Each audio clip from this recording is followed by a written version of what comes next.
Hello, this is John from caveofprogramming.com. In this tutorial we're going to take a bit of a deeper look at the Sizeof operator, which we've seen before, but we're going to see an interesting use for that.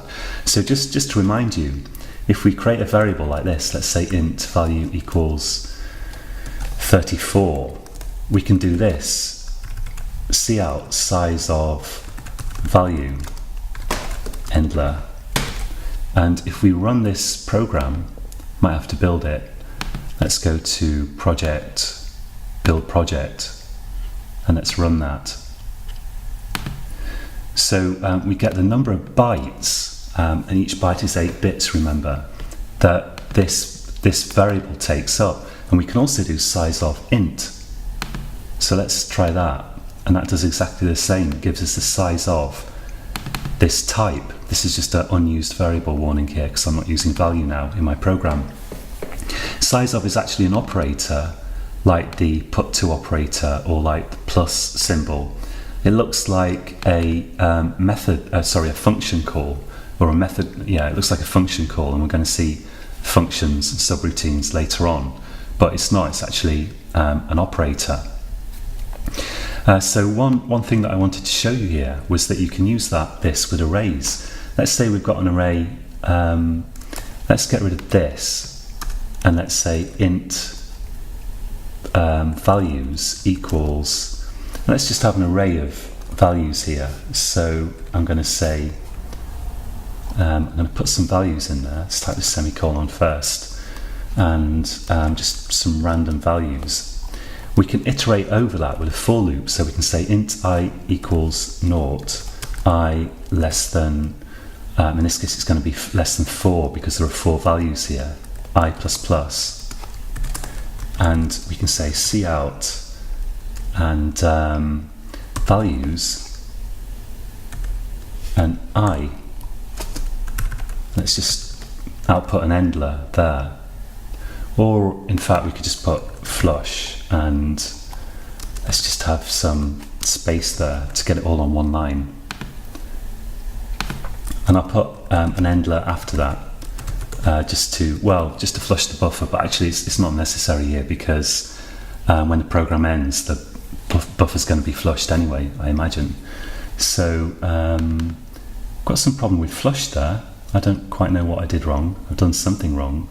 Let's just save this and try building it. Have I done something really stupid?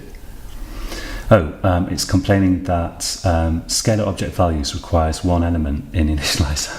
I forgot to put the brackets on the array here. Very silly. There we go. Sorry about that. So let's go to project, build project, and yes, now we can run this. So we get 4734. Now, instead of saying less than I, we can use Sizeof here to find out how many elements are in the array. Let's do size of values.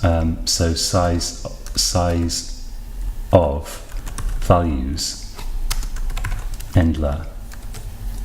Now, if we run this, then we get 16. So this takes up 16 bytes because each int is 4 bytes and we've got 4 ints. And we can also do cout size of int because we've got ints in our array, so we're interested in that. And if we run this, we see that we get, of course, 4 as we've just seen. So if we divide the total size of the array by the size of the elements that are in it, then we're going to get the number of elements in the array. So instead of having 4 here, we can say size of values divide by size of int. So divide by is this / sign in C++ and most programming languages. And if we run that now, then it works exactly as before. Not sure what the warning is here. It's saying we're comparing signed and unsigned integer expressions. That's because Sizeof is actually returning a unsigned int, and here we're comparing this. This is a signed int by default with an unsigned value here. So what we can do to fix that warning is just put in unsigned int there, and if we build that now, the warning will go away, and it works just as before.